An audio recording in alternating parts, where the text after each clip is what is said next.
में शौनक आदि ऋषि मुनि ये पूछते हैं कि भगवान कृष्ण के साथ अर्जुन द्वारिका धाम छोड़ने के लिए गए थे, वो वापस नहीं आए। लगभग 7 मास बीत चुके थे। युधिष्ठिर को बड़ी चिंता थी कि भाई अभी तक नहीं लौटा, क्या बात। जब अर्जुन वापस आता है तो युधिष्ठिर पूछते हैं कि क्या बात है,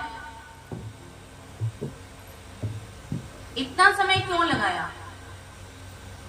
तो अर्जुन पूछता है, अर्जुन बताता है कि भाई मैं तुम्हें क्या बताऊं, मुझे तो भगवान कृष्ण ने छल लिया। यानी कि भगवान कृष्ण इस धराधाम से चले गए। वंचितो हम महाराज हरिणा बंधु रूपिणा येन में आया अपहृतम तेजो देवी स्थापनम महता। कहते हैं कि उन्होंने मुझे जो विवेक दिया था, वो तेज प्रदान किया था, आज वो मेरे अंदर है नहीं।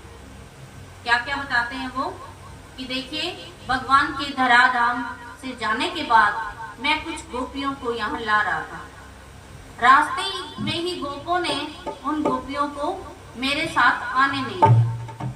मेरे हाथ में यही गांडीव धनुष वही गांडीव धनुष है जिसमें मैंने महाभारत में एक एक महारथी को मारा था, परंतु आज ये धनुष काम नहीं कर रहा।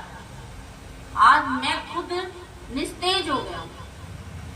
तो जब भगवान ने अपनी माया का प्रचार प्रसार किया तो अर्जुन के अंदर इतना बल भर दिया था। आज वो खुद ही यहाँ नहीं है तो उसके भुजाओं में इतना बल नहीं रहा। तो अर्जुन ने ये बात बताई तो युधिष्ठिर जी ने विचार किया कि शायद वो समय आ गया है जब हमें भी प्रयाण कर लेना चाहिए, क्योंकि शौनकादि 88,000 ऋषि मुनियों ने पांडवों के प्रयाण की कथा को सुनना चाहा था। आज की कथा में कि पांडवों ने किस प्रकार प्रयाण किया। तो युधिष्ठिर ने अपने पुत्र परीक्षित को, जो सर्व गुणों से युक्त थे, राजा बनाया हस्तिनापुर का, और अनिरुद्ध का पुत्र वज्र नाम था उसको मथुरा का राजा बनाया और 5 पांडव वहां से चल पड़े। किसके लिए? उनके साथ साथ माता कुंती, द्रौपदी, अर्जुन, नकुल, सहदेव, भीम सब चल पड़े और उन्होंने उत्तर दिशा की तरफ जाकर के अपने प्राणों का त्याग कर दिया। बोलिए कृष्ण कन्हैया लाल की, सांवरिया सरकार। इधर राजा परीक्षित का जो विवाह था वो उत्तर की पुत्री इरावती के साथ हुआ। इनके भी 4 पुत्र हुए। इसके राजा परीक्षित के। राजा परीक्षित के राज्य में सब कुछ संपन्न था, सब कुछ था, परंतु भगवान के धरती पर से चले जाने के बाद यहाँ कलयुग का आगमन हो चुका था। कलयुग के आगमन की पहचान यही थी कि एक बार एक बैल जिसके पैर एक ही था और एक पृथ्वी माता गाय का रूप धारण किए हुए थी, और एक कलयुगी राजा, कलयुग था वो लेकिन एक राजा का रूप धारण करके इन दोनों को मार रहा।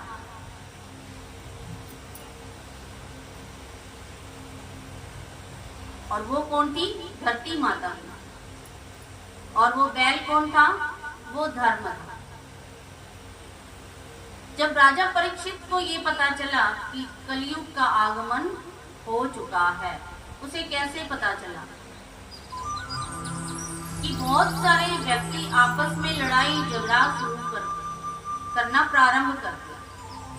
राजा की बातों को भी कम मानना शुरू कर दिया और इधर कुछ भूकंप आने प्रारंभ हुए, उल्कापात शुरू हो गए।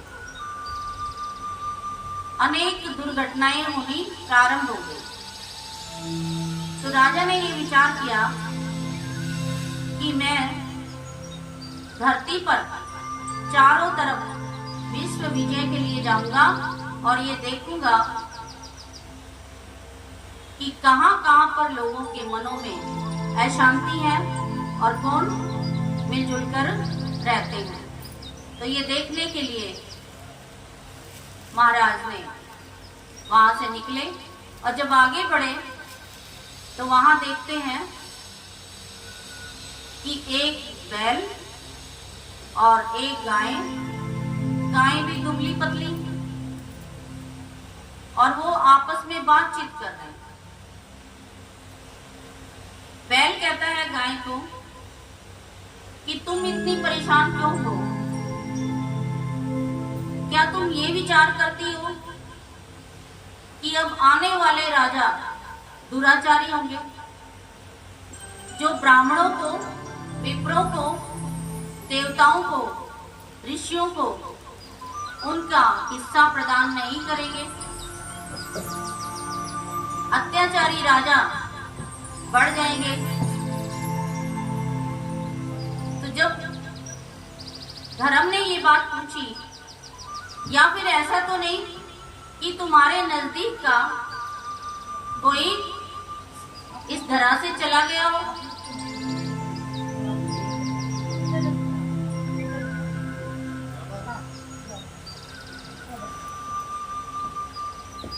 आप वहां बैठते।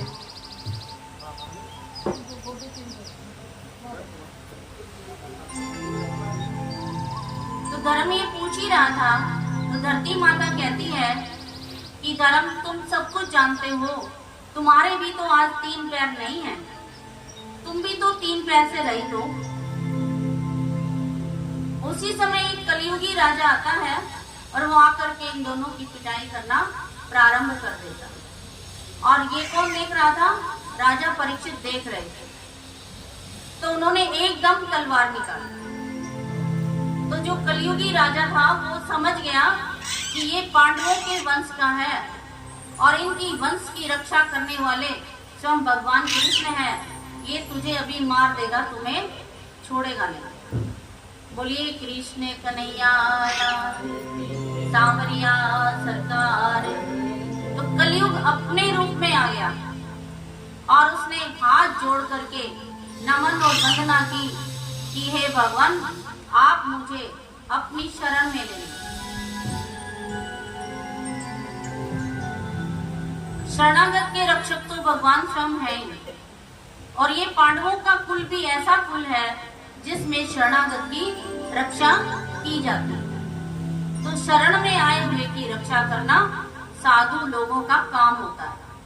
जब हम आपके सामने कोई आकर के ये खड़ा होकर ये कह ही दे कि आप मेरी रक्षा कीजिए, तो आप क्या करेंगे बताइए? तो आप कुछ ना कुछ जो बनेगा वो तो करेंगे ही करेंगे।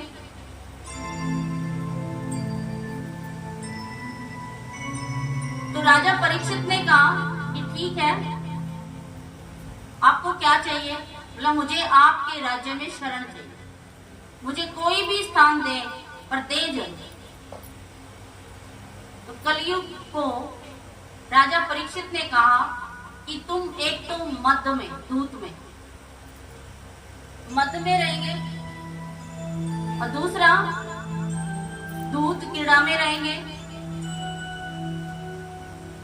और तीसरा जहां परिस्त्री गमन हो वहां रहेंगे, और चौथा जहां हिंसा होती हो वहां रहेंगे। तो ये स्थान क्यों दिए राजा परीक्षित ने? क्योंकि उसको ये मन में विश्वास था कि मेरे यहाँ ना तो दूध कीड़ा है, ना ही कोई मद्यपान करता है, और ना ही कोई परिस्त्री गमन करता है, और ना ही कोई हिंसा करता है। इसलिए उसको इन स्थानों के लिए, इन स्थानों में रहने के लिए कहा। क्योंकि जब किसी को रहने के लिए कहते ना कोई थोड़ा सा स्थान दे दो, तो जो दुराचारी व्यक्ति होता है वो सारा ही सोचता है कि सारा ही स्थान मेरा हो जाएगा, मेरे को इतनी जगह मिल गई, बाकी की तो मैं अपने आप ले लूंगा। तो कलयुग ने भी यही विचार किया मन में, चलो कुछ तो रहने के लिए दिया। फिर कलयुग कहता है एक 5वां स्थान और दे दीजिए। तो राजा परीक्षित ने ऐसे सोने के अंदर रहने का वरदान दिया कि जो दुराचारी से कमाया हुआ सोना हो, उसमें आप निवास करेंगे। तो कलयुग को अपने राज्य में स्थान दिया। कहाँ दिया वो आपने सुन ही लिया। दूसरा, जो 3 पैर धर्म के नहीं थे, एक सत्य का पैर बचा था, बाकी पवित्रता, दया और दान सबका 3 पैर उसके नहीं थे। 3 पैरों को भी राजा परीक्षित ने धर्म को प्रदान किया। और धरती माता जो गाय के रूप में थी, उसको भी राजा परीक्षित ने कहा कि तुम्हारी भी रक्षा होगी, ऐसे ही राजाएं आगे आएंगे, आप भी चिंता न करें। बोलिए कृष्ण कन्हैया लाल की, सांवरिया सरकार।